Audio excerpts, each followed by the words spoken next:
Welcome to piece of মারুফ। আমি আপনাদের host মারুফ। আছি এমন এক শহরে যা সুপরিচিত পরিষ্কার পরিচ্ছন্নতার জন্য এবং অতুলনীয় স্বাদের বিভিন্ন রকমের আমের জন্য। ঠিক, আমি এখন রাজশাহীতে।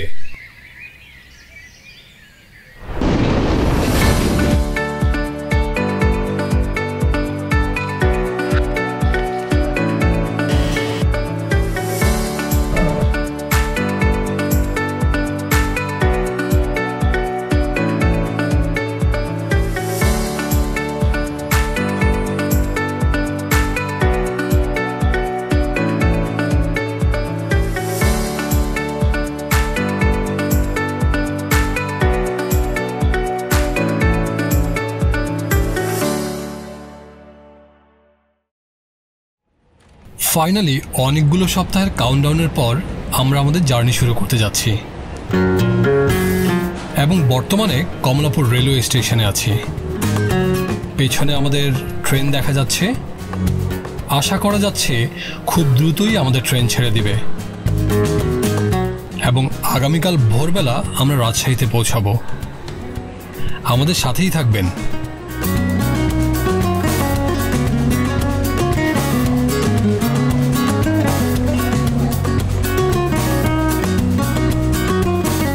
আমাদের ট্রেন পদ্মা এক্সপ্রেস রাত 11টার সময় ছাড়ার কথা officially, but unofficially nobody nose.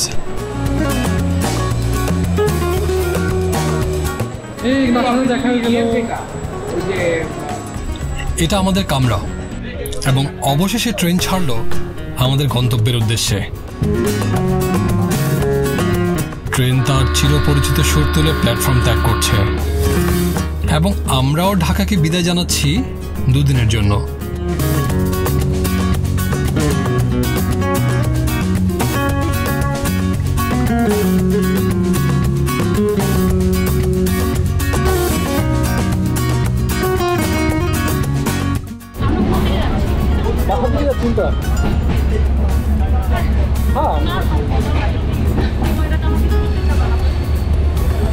তো 11টার ট্রেন যে 12টার সময় ছাড়লো, এটার প্রতিক্রিয়া কি?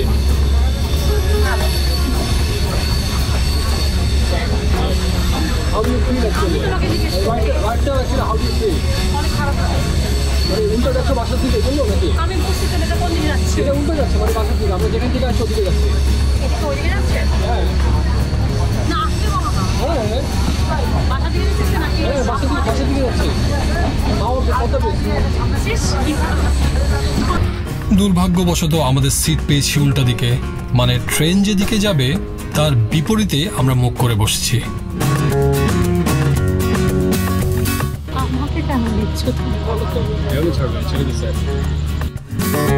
যমুনা ব্রিজ ক্রস করার পর অল্প সময়ের জন্য দাঁড়িয়ে আবার যাত্রা শুরু করলো ট্রেন।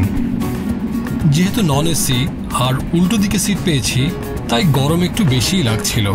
আমি আমার ওয়াইফকে নিয়ে দরজা খুলে দাঁড়িয়ে আছি।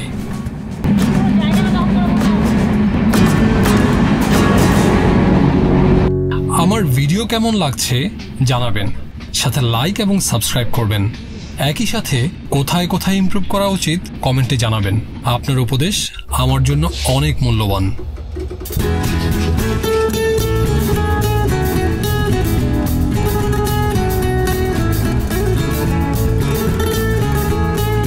ভোরের আলো ফুটে গেছে। আমরা বর্তমানে আছি আড়ানি স্টেশন। এই নাম পেয়েছি গুগল ম্যাপ থেকে। এখান থেকে আরও প্রায় 40 থেকে 50 মিনিট লাগতে পারে রাজশাহী পৌঁছাতে এবং খুব সম্ভবত আমরা একটা ট্রেন ক্রসিং অপেক্ষা করছি। আশা করা যাচ্ছে আমাদের সামনে থেকে আগত ট্রেনটি আমাদের ক্রস করা মাত্রই আবার যাত্রা শুরু করবে। এটা আমাদের কামরা এবং আমরা আছি মোটামুটি ট্রেনের মাঝামাঝি।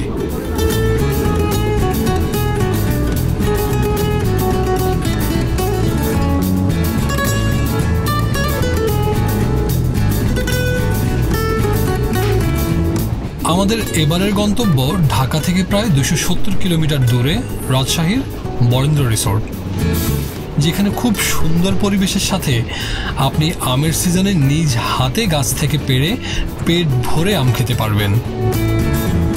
এই লোভ সামলাতে না পেরে ট্রাভেল গ্রুপ ব্যাকপ্যাকওয়ালার সাথে আমরা দুজনেই রওনা দিলাম টিম মেম্বার হয়ে। রিসোর্টের কন্ট্যাক্ট ডিটেলস আপনি কমেন্ট বক্সে পেয়ে যাবেন। একই সাথে আমার ভিডিওটা রিসোর্টের একটা সুন্দর অভিজ্ঞতা দিবে আপনার জন্য। এই ট্রেন যাত্রাটা সুন্দর, আপনাকে দুপাশে সবুজ ক্ষেতের মাঝ দিয়ে নিয়ে যাবে। ভোরের এই আলোয় এই সৌন্দর্য দেখে ভালোই লাগছে। এই সবুজের সৌন্দর্য দেখতে দেখতে আমার মনে হচ্ছে আমরা রাজশাহীর খুব কাছাকাছি চলে এসেছি। হয়তো আর কিছুক্ষণের মধ্যেই ট্রেন থেকে নামতে হবে। অবশেষে রাজশাহী প্ল্যাটফর্মে এসে পৌঁছেছি সকাল 6টায়। ইমন ভাই আমাদের হোস্ট ছবি তুলছেন।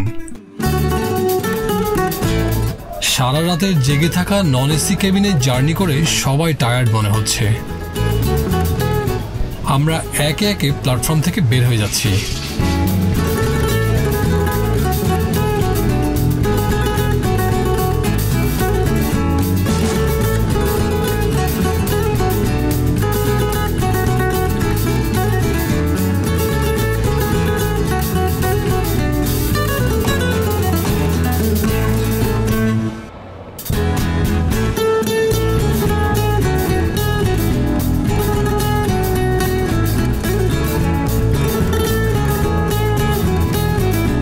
আমাদের পরবর্তী যাত্রা হচ্ছে অটো দিয়ে, যেতে হবে দামকুড়া শীতলা।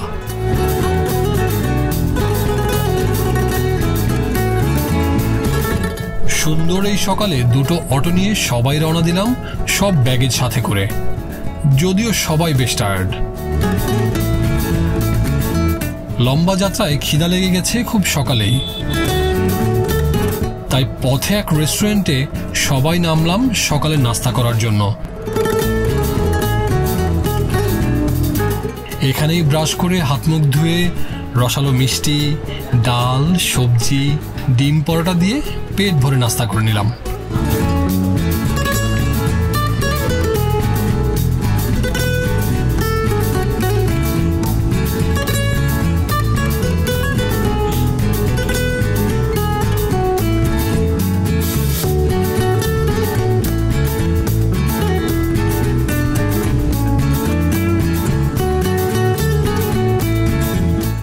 এই অটোর যাত্রাটা প্রায় 40 মিনিটের এবং ভাড়া প্রায় 300 টাকার মতো। তবে অবশ্যই একটু দামাদামি করে নেওয়া ভালো।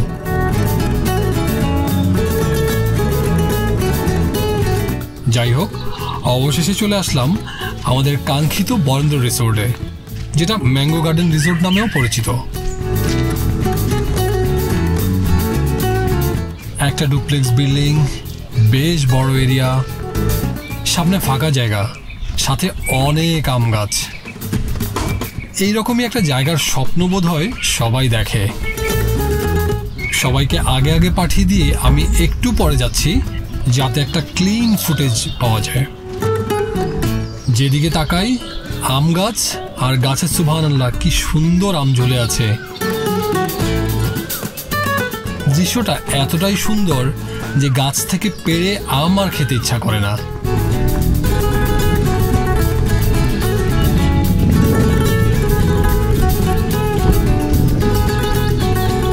খুব সুন্দর পাড় বাঁধানো একটা পুকুর দেখা যাচ্ছে। গিয়ে দেখি মাছ আছে কিনা।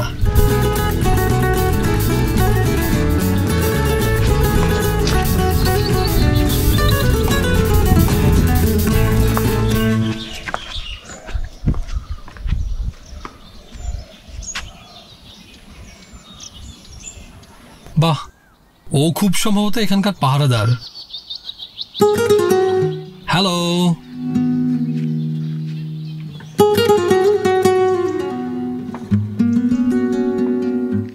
আমি এরিয়াটা একটু ঘুরে দেখছি এবং আপনাদের জন্য ভিডিও করছি।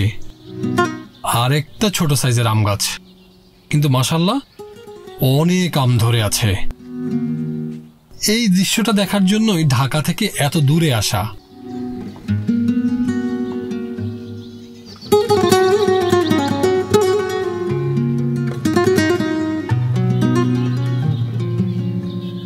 ক্যামেরায় নিজেকে একটু দেখানোর চেষ্টা করলাম। সাধারণত ক্যামেরার বাইরেই থাকি।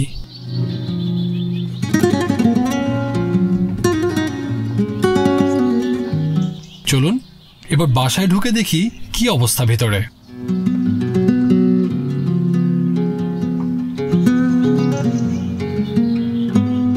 এক পাশে ড্রয়িং,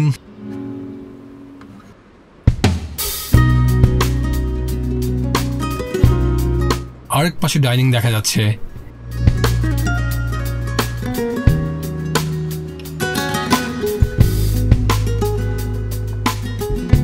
নিচে যেহেতু আর কিছুই নাই, তার মানে সবাই উপরে।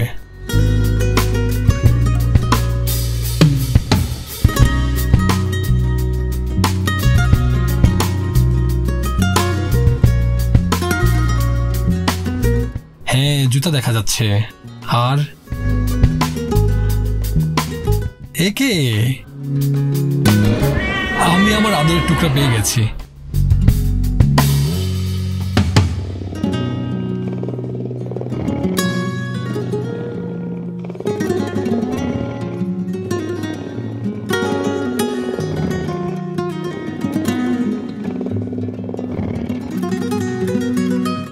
একবারে ছাদটাও একটু দেখে আসি।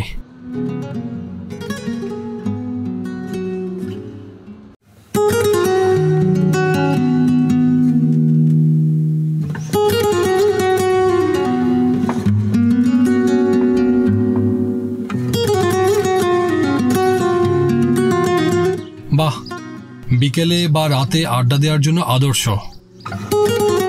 খুব সুন্দর, পরিষ্কার পরিচ্ছন্ন। পরিবার বা বন্ধুদের সাথে সময় কাটানোর জন্য চমৎকার জায়গা।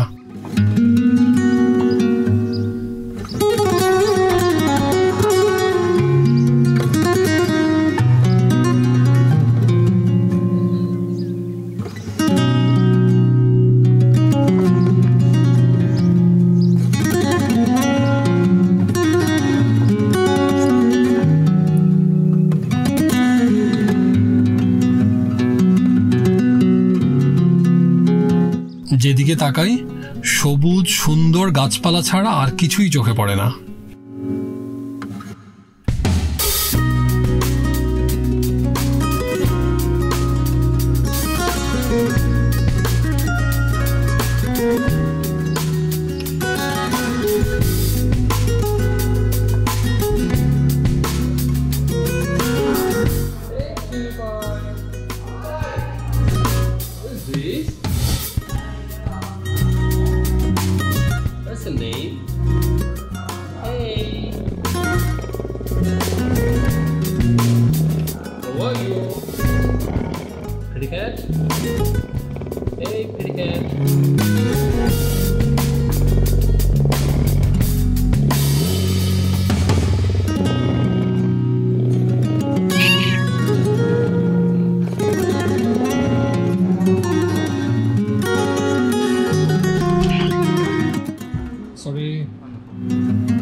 ফ্রেশ রুমের মতো করে পরে আমরা রুম চেঞ্জ করব। এটা বলে দিন, নাহলে তো মনে করবে এক রুমে লং করে। ফ্রেশ হয়ে খুব দ্রুতই সবাই পুকুর পাড়ে এসে আম খাওয়া শুরু করলো। গাছের তাজা আম কতটা মজার সেটা তো সবাই জানেন। যদি গরম একটু কম থাকে, গাছের ছায়ায় পুকুর পাড়ের এই জায়গাটা কেমন কমেন্টে জানাবেন। আমার কাছে কিন্তু বেশ লেগেছে। সবাই যখন আম খাওয়ায় ব্যস্ত, আমি তখন আমার বউকে নিয়ে বাড়ির এরিয়াটা ঘুরে দেখতে বের হলাম। একটু সামনে এগোতেই দেখলাম গাছের নিচে অনেক আম পেড়ে জড়ো করে রাখা হয়েছে। আমার আম খেতে যেমন ভালো লাগে, তার চেয়েও বেশি ভালো লাগে সরাসরি এই দৃশ্য দেখতে। ওহ, মিস করে ফেলছি। এই জায়গায় দু হাত পা ছড়িয়ে একটা ছবি তোলার দরকার ছিল। ঠিক পুকুরের ওই পারে একটা দোলনা ছিল এবং আমার বউ সেটা দেখছে। কিছুক্ষণ দোলনায় দোল খেয়ে আর একটু সামনে এগোতেই দেখি আবার মাটিতে বেশ কিছু আম পড়ে আছে। আমরা যারা শহরে বসবাস করি, এই দৃশ্য দেখার সৌভাগ্য আসলে আমাদের হয় না।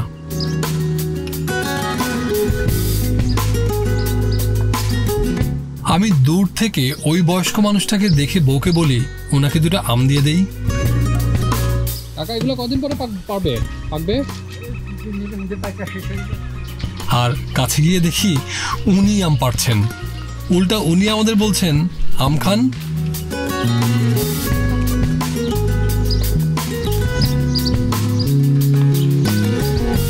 মাটিতে পড়ে যেন আম থেতলে না যায়, এই জন্যই এভাবে আম পাড়া হয়।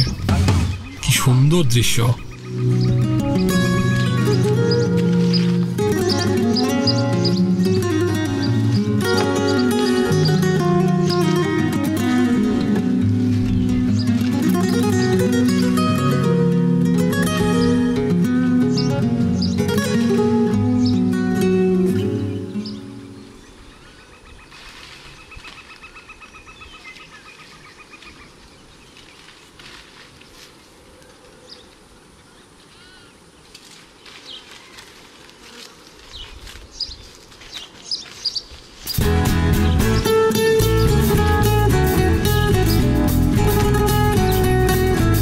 ঘুরে এসে দেখলাম মূল বাসার সাথেই গোডাউন, মূলত গাড়ি রাখার গ্যারেজ, কিন্তু এখন আম সহ অন্যান্য শস্যাদি রাখা। এখান থেকে মেপে খুব সম্ভবত কুরিয়ারে করে বিভিন্ন জায়গায় আম পাঠানো হয়। এখানে ভুট্টা বস্তায় রাখা হয়েছে, সবগুলো বস্তাতেই ভুট্টা দেখা যাচ্ছে।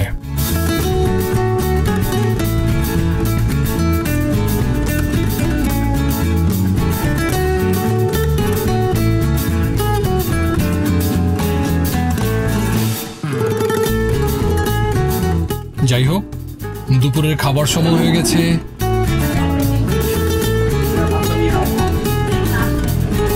টেবিলে এসে দেখি ভাত, আলু ভর্তা, মুরগির মাংস ভুনা, বেগুন ভর্তা, ডাল সহ আরো কিছু সবজি ছিল।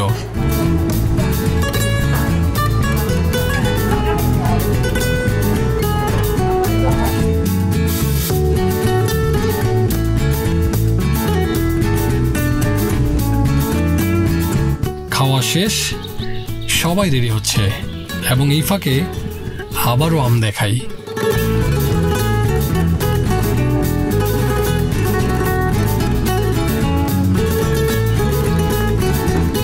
যেদিকে তাকাই কি সুন্দর আম গাছে ঝুলে আছে এবং দেখতেও বেশ চমৎকার লাগে। মনে হচ্ছে এই আম খাওয়ার জন্য না, বরং এভাবেই সাজিয়ে রাখার জন্য। এই সুন্দর দৃশ্য না দেখালে দর্শকের উপর একটু অবিচার করা হয়।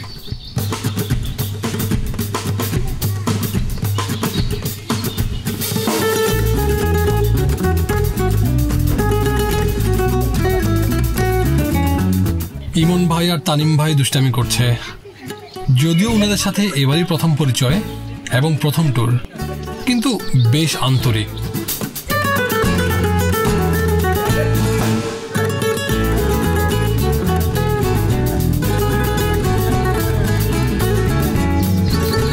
আমাদের পরবর্তী গন্তব্য রাজশাহী বিশ্ববিদ্যালয় এবং বিকাল সন্ধ্যা কাটাবো পদ্মার পাড়ে।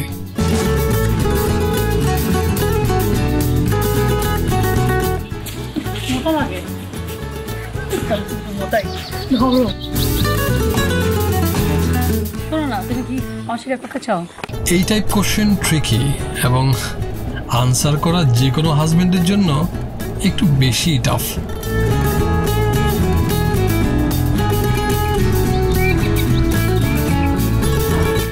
সুবর্ণ জয়ন্তী টাওয়ার, রাজশাহী বিশ্ববিদ্যালয়ের 50 বছর পূর্তি উপলক্ষে বাংলাদেশের বিশিষ্ট ভাস্কর মৃণাল হক এই টাওয়ার বানান, যার নির্মাণ ব্যয় ছিল 25 লক্ষ টাকা। এই ইস্পাত নির্মিত টাওয়ারের উচ্চতা 35 ফুট এবং 2003 সালের 21 ডিসেম্বর এটি উদ্বোধন করা হয়। এই ভাস্কর্যের একটা মুরাল আছে যেখানে মানব সভ্যতার ক্রমবিকাশ দেখানো হয়েছে। এই দেয়ালটির নাম ইস্পাতের কান্না, যেখানে মানুষ, সাইকেল, রিক্সা, মালবাহী ভ্যান, শহীদ মিনার সহ বিভিন্ন প্রতিকৃতি রয়েছে।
অটো নিয়ে রাজশাহী বিশ্ববিদ্যালয়ের অনেকটা চক্কর দিলাম। তার পরের গন্তব্য আমাদের জন্য পদ্মার পাড়।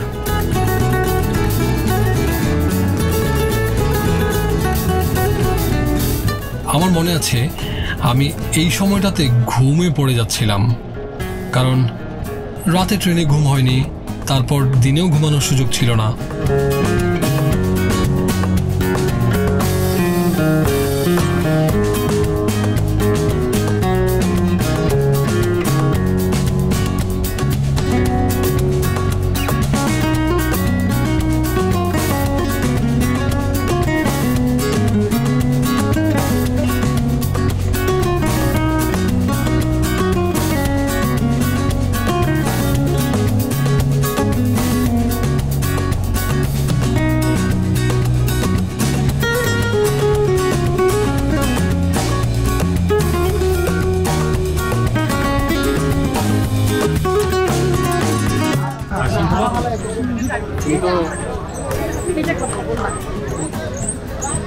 আচ্ছা আমি কি ফালতু খেতে যেতে হবে খেতে দাও না কেন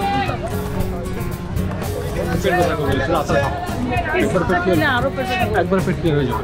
বললো মজা তো খাওয়াগুলো খেতে খুব মজা লাগে। তুমি নেপালে আমি ডেলিগুলো খেতাম, পদ্মার পাড়ে এসে মনে হচ্ছে মেলা বসেছে। বিকেল বেলা এখানে ভিড় অনেক।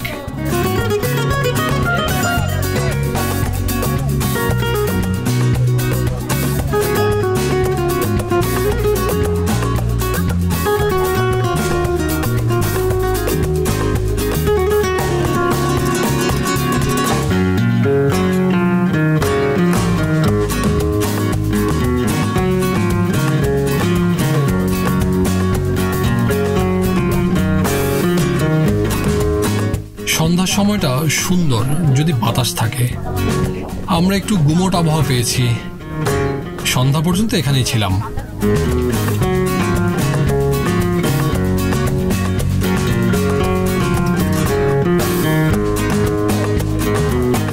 একটু একটু বৃষ্টি শুরু হয়, ফিরতি পথ ধরতে বাধ্য হলাম।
এখনো রাজশাহীর বিখ্যাত কলাই রুটি খাওয়া হয়নি।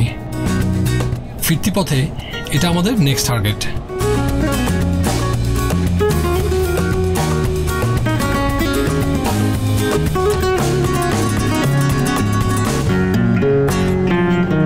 পথেই ঘুরতে ঘুরতে এমন একটা জায়গায় আসছি, ওনারা রুটি বানাচ্ছে এবং আমি দেখছি।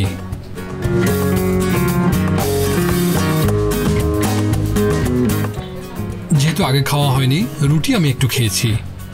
গরম খাওয়া যায়, কিন্তু ঠান্ডা হলে খুব শক্ত হয়ে যায়, তখন খাওয়া কষ্ট হয়ে যায়।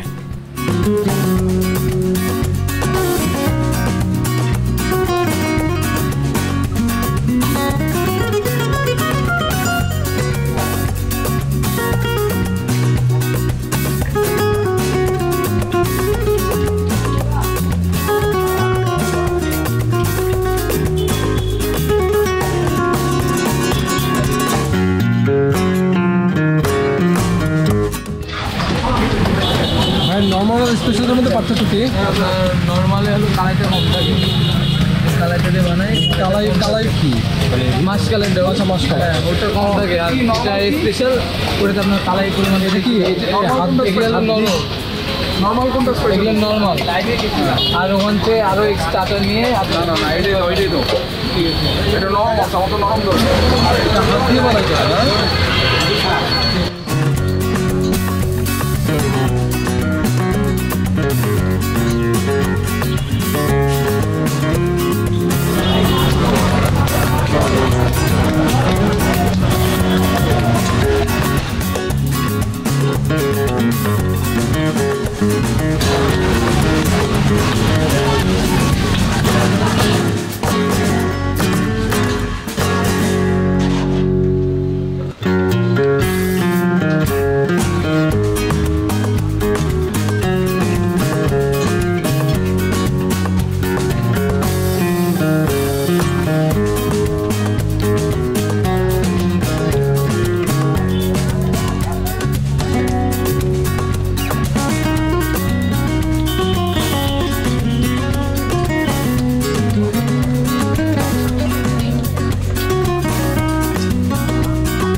মানে এটা কি দিয়ে বানায় মেনলি? ভাই চালের আটা এবং চালের আটা দুটো এক জায়গায় মিক্সচার করে এই যে কলাটি বানানো হচ্ছে।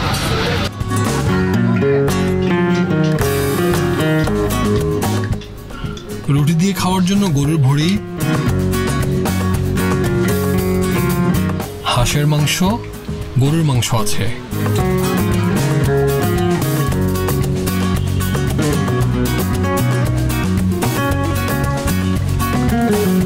রাত্রেবেলা ছাদে এসে একটু আকাশ ধরার চেষ্টা করলাম।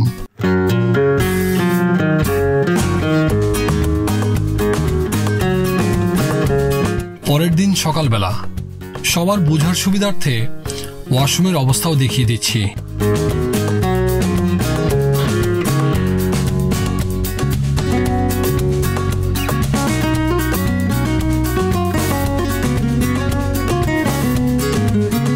এটা বারান্দা, বেশ বেশ লম্বা, মাঝখানে কোনো দেয়াল ছাড়া এপাশ থেকে ওপাশে যাওয়া যায়।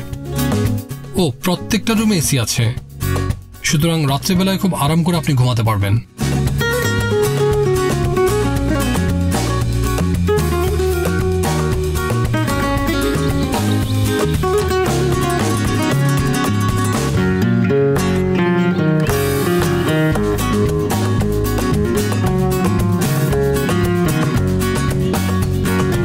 পুকুর পাড়ে আসতেই খুব সুন্দর ফুল দেখলাম। চারপাশটা এত স্নিগ্ধ আর শান্ত।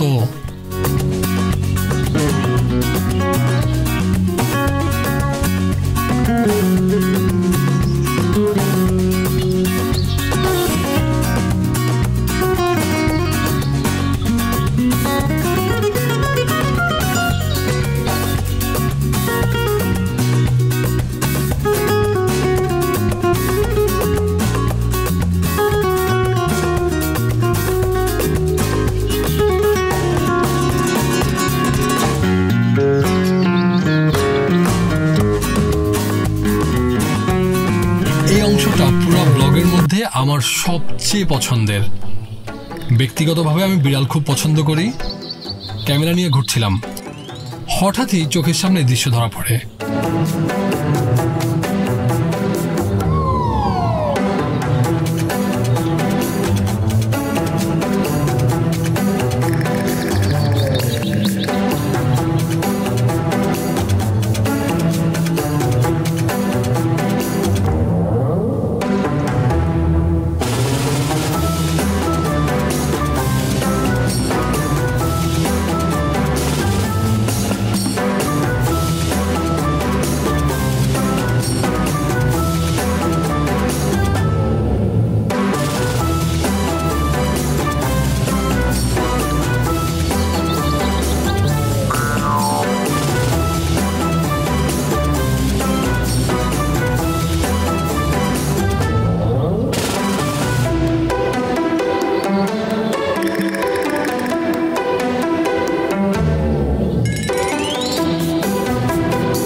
দ্বিতীয় দিনের সুন্দর সকাল।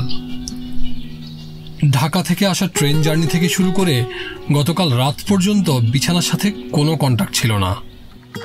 এই জন্য মরার মতো ঘুম হয়েছে গত রাতে এবং সকালে উঠতেও দেরি হয়েছে, কিন্তু খুব ভালো ঘুম হয়েছে আমাদের।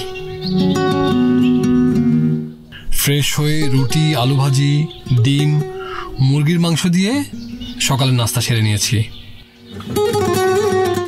আজকেই এখানে আমাদের শেষ দিন এবং দুপুরে খেয়ে 3টা-4টা নাগাদ বের হয়ে যাব। রাতে আমাদের ঢাকা ফেরার ট্রেন।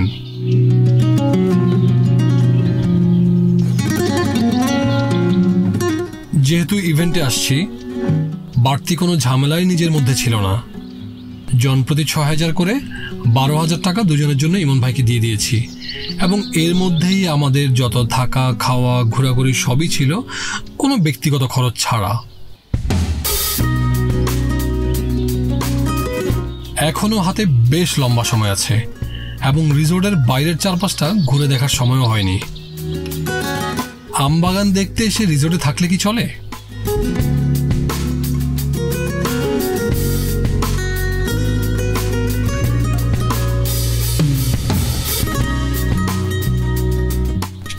মেইন গেটের সামনে একটা আমবাগান এবং রিসোর্টের পিছনে ওনাদেরই একটা বাগান আছে। এখন যাব পিছনের ওই বাগানটা দেখতে। চলুন।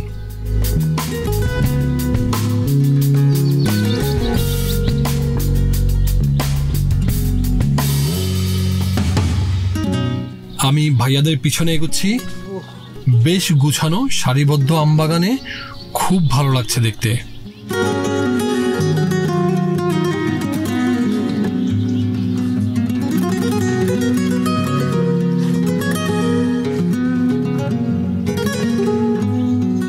যারা নিরিবিলি প্রকৃতি পছন্দ করেন তারা এই জায়গাটা পছন্দ করবেন এবং পরিবার, বাচ্চাদের নিয়ে সময় কাটানোর আদর্শ জায়গা মনে হয়েছে।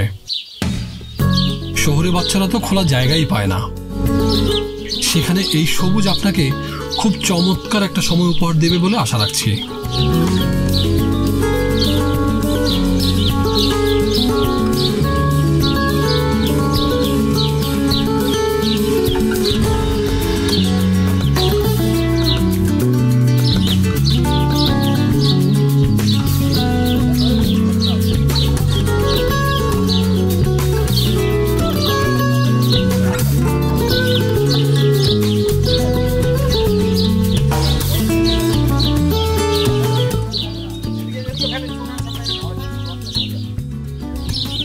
এই রকম বাগানে আসলে এমনই হয়।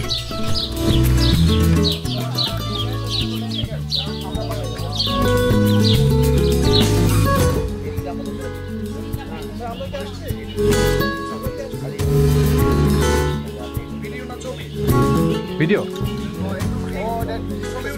আচ্ছা,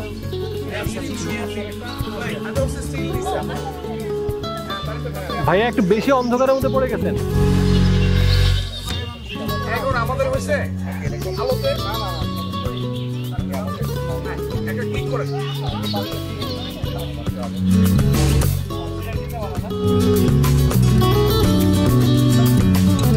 ওনারা আম পাড়ছেন এবং সেগুলো মেপে ক্যারেট ভর্তি করছেন কুরিয়ারে তাদের কাস্টমারের কাছে পাঠানোর জন্য। আমাদেরই বেশ কয়েকজন ট্যুর মেম্বার ওনাদের কাছে আমের অর্ডার দিয়েছেন এবং আম পছন্দ করে দিচ্ছেন।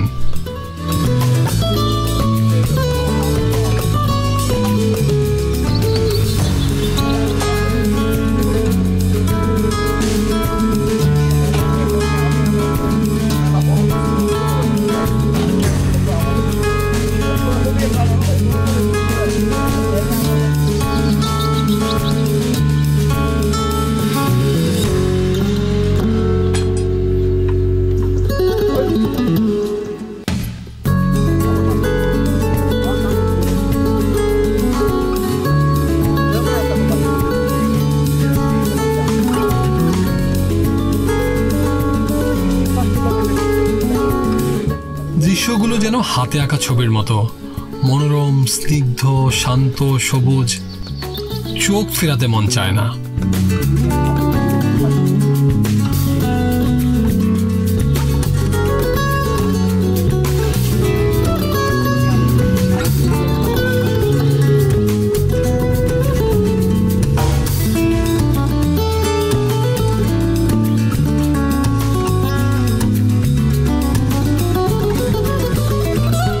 খেয়ে দিয়ে টায়ার্ড হয়ে এখন হাত পাখা দিয়ে বাতাস করতেছে।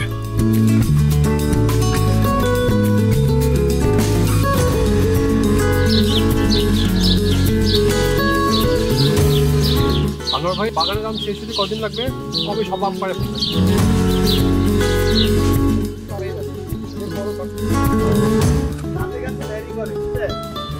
এক একটা জাতের এক এক, যেমন জুলাই পর্যন্ত আম যাবে, জুলাই শেষ পর্যন্ত আম যাবে।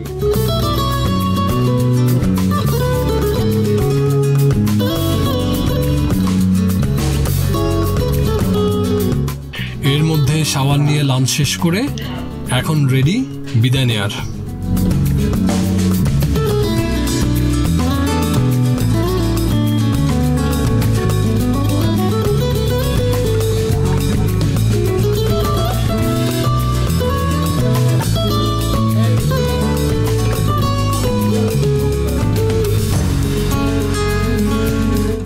আমাদের লাস্ট গ্রুপ ফটো সেশন।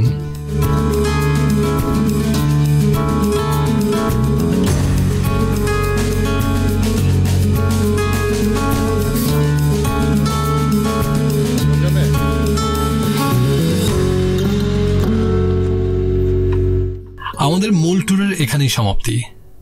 দেখা হবে অন্য কোনো জায়গায় অন্য কোনো সময়। বিদায় নিচ্ছি রাজশাহীর বরেন্দ্র রিসোর্ট থেকে।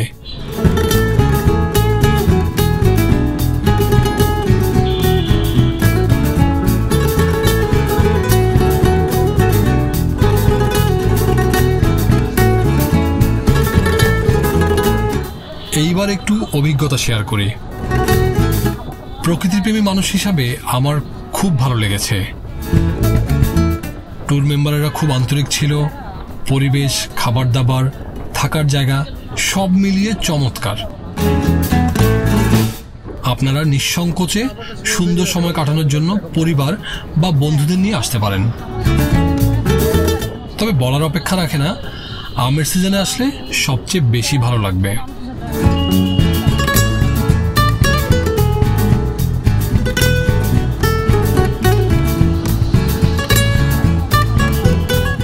আশা করি এই প্রাকৃতিক সৌন্দর্য ও নতুন জায়গা আপনাদেরও ভালো লেগেছে। আপনার মতামত জানিয়ে কমেন্ট করবেন এবং একই সাথে লাইক এবং সাবস্ক্রাইব করতে ভুলবেন না।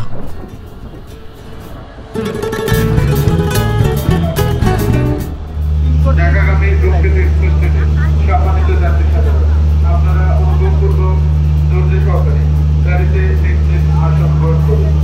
ঢাকাগামী আন্তনগর প্রকৃত এক্সপ্রেস ট্রেনটি 5 নম্বর প্ল্যাটফর্মে দাঁড়িয়ে আছে।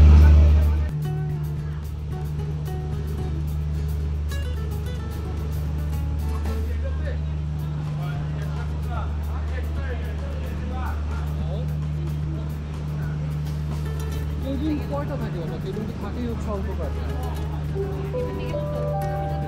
ঢাকাগামী আন্তনগর প্রকৃত এক্সপ্রেস ট্রেনটি 5 নম্বর প্ল্যাটফর্মে দাঁড়িয়ে আছে। এই সকল সম্মানিত যাত্রীরা ঢাকা অভিমুখে যাত্রা করবেন।